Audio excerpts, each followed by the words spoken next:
All right, this should be a pretty quick video. I'll give you a rundown of everything we did in this Bronco. This is pretty much kind of a basic system for what we do. There's nothing super custom in this build besides maybe a couple brackets that we made for some rear speakers, but everything's kind of in stock locations, out of the way.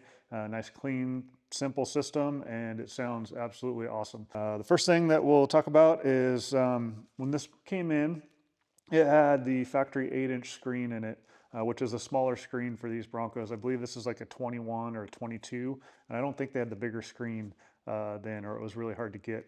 So there's a company that makes an adapter or a kit. It's not an adapter, it's a kit with the factory 12-inch screen, new dash piece, a couple other modules that plug in the back. So the customer ordered one of those and we installed it for them. So that turned out pretty good. Gave them a bigger screen in the front. It still does have the basic audio outputs though.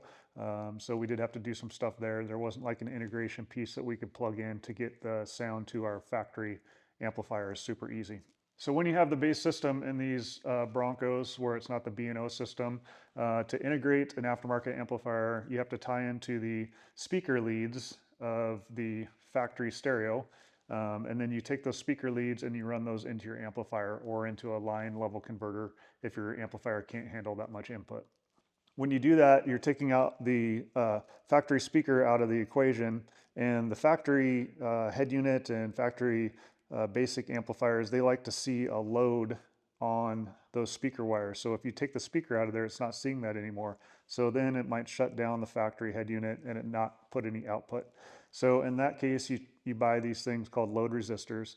These load resistors we put in the back by the amplifier. So we come out of the speaker wires from the factory deck or amplifier, if it's the basic amplifier. And then we go into the load resistors, out of the load resistors, and then into the amp. So what that does is it makes it so the factory deck think that there's a speaker there.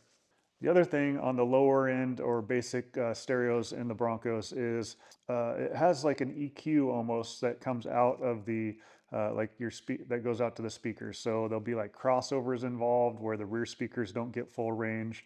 They might be EQ'd a little bit, so the signal's not like a pure flat signal that comes out. So we used in this one, we were able to take and use a tool called ForScan. And what it does is it plugs into like the OBD2 port, and you can hook it up to a computer, and then you can program certain features of the vehicle. So what we were able to do is we were able to EQ or take out all the EQing from the factory deck, also take out the crossovers from the factory deck. So then we're able to use front and rear outputs. So the customer still has the fader front to back, and it just makes it a cleaner signal that goes into our amplifiers. The only downfall on the base systems or the basic systems is the volume on these usually goes, I think it's from like 0 to, I don't know, 30 or 35 or something like that on the screen. So on the basic systems, even with doing the part where we program it with the ForScan, the volume will only go up to about 22 to 24 before it starts breaking up. Anything past 24 is going to give it a distorted signal, or the bass is kind of going to go away.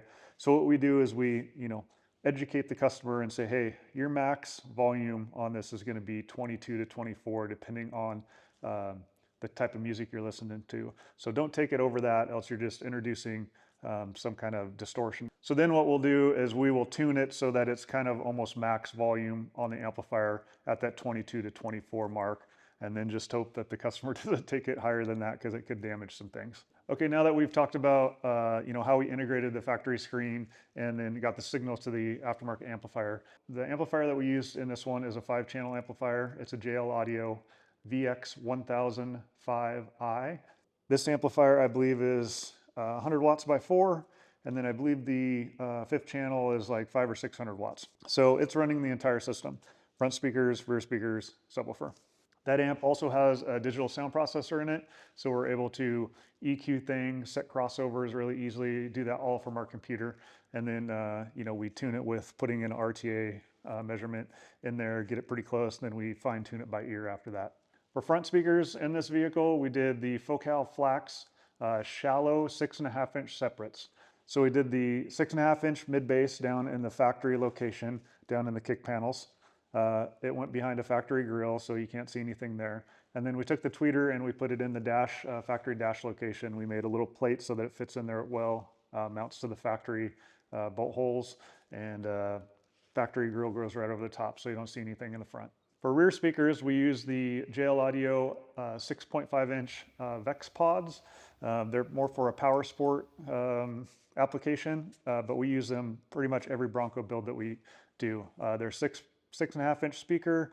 They're the M6 speakers, which is their higher end marine speakers. Sound great. In order to get those to fit, we use their surface mount kit that you order from JL. And then from there, we build an adapter plate that has ABS on both sides, and then it has aluminum in the center to, make it stronger.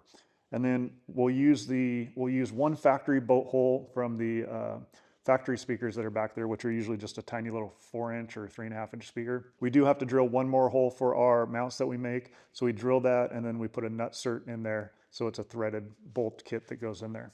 The other accessory that we added to the rear speakers is they make a pod adapter that goes on the back of the speaker pod, and it has a downfire light on it. So we added those to it, and then we put a switch in the side panel so that if he needs some extra light in the cargo area, he can flip that switch on and shine some light down in that rear cargo area.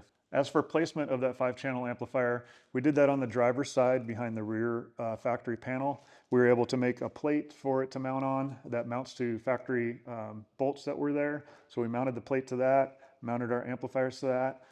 You can also see next to it is where we put those load resistors. There is a pocket back there. We did have to kind of modify that pocket, but he still has a little bit of the pocket left, but that was made it able so we could get that amp somewhere where it's out of the way. It's not going to get stuff thrown on it, kicked or anything like that. So out of sight, out of mind. The final thing we did on this is a JL Audio Stealthbox. If you don't know what a Stealthbox is, it's an enclosure that is built by JL Audio, and it's vehicle specific. So you can look up your vehicle, see if they make a box for it. It comes preloaded with the woofer, the box, everything. You just kind of got to mount it in a certain area, and you're on your way. It's a good solution for, if you're trying to do more of a basic or stealth type install. Maybe if the budget isn't big enough to build something custom or something like that. Pretty much, I would say 90% of them that we've done sounded really good. There's been one or two that we've done that the output wasn't the best on them. There was one that didn't sound that great at all. We ended up doing something else. But anyway, for the most part, bang for your buck, it's a really good solution for certain projects. You can see that we put that on the passenger side in the rear where the factory subwoofer would go. This vehicle didn't have a factory subwoofer. It just had a little pocket there. But the JL Audio Stealthbox comes with a new grill that you put on the factory panel. So you got to cut it out a little bit, and then it mounts right to it, and it looks like a factory grill. So even if your Bronco doesn't have a factory subwoofer, you can still use the Stealthbox.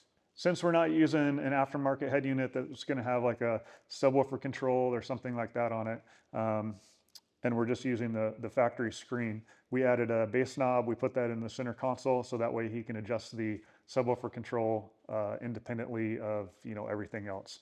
Usually when we do these Broncos, we will sound deaden the doors and then like the rear area when we have the cargo part. But with this being such a big vehicle, 40-inch tires, it's just so noisy. It wasn't worth the extra money to do that. So we didn't do any sound deadening in the doors on this one. And he's probably going to be running it with the top off quite a bit. But it does help, if you have a daily driver Bronco, they're pretty loud. So it does help to do some sound deadening in the doors. The last thing we put on was a magnetic charge port on the front of the vehicle. You might have seen these in some of the other videos we've done. It makes it so the customer can plug in a shore power charger or trickle charger super easily to the vehicle. And then if for some reason you forget to unplug it, you back out of your garage, it's going to unplug itself instead of pulling it out, pulling something off your shelf or, ripping something out of the wall. So that's a nice little addition for a car that you don't drive all the time. All right, that about covers it for this one. If you do have a Bronco, this is a really solid system. Sounds really, really good. It actually sounds better than I thought it would when we were done. I would highly recommend it. It's still a little bit, of money depending on your budget. It's not like super high end or super low end. If you want to ballpark, probably around the 9-10-ish range, with all the equipment, labor and stuff. Depends how much sound deadening we do, but I'd say 10-ish or so. Anyway, if that price kind of scares you, I don't know what to say. That's kind of what we charge. We are very timely on how we do them, and we use good product in it. So it is what it is. So I'm sure, you know, somebody's going to say they know a guy that can do it cheaper, or they have other options that are cheaper, but we know this works, so this is what we stick to. Well, if you liked what you saw, go ahead and hit that like and subscribe. We'd really appreciate it. It helps grow the channel. Throw a comment in there. You know, we'll try and answer all the comments we can. And then if you are in the need for any kind of stereo and you're in the Spokane, Washington area, just hit us up. Thanks for watching. We'll see you on the next one.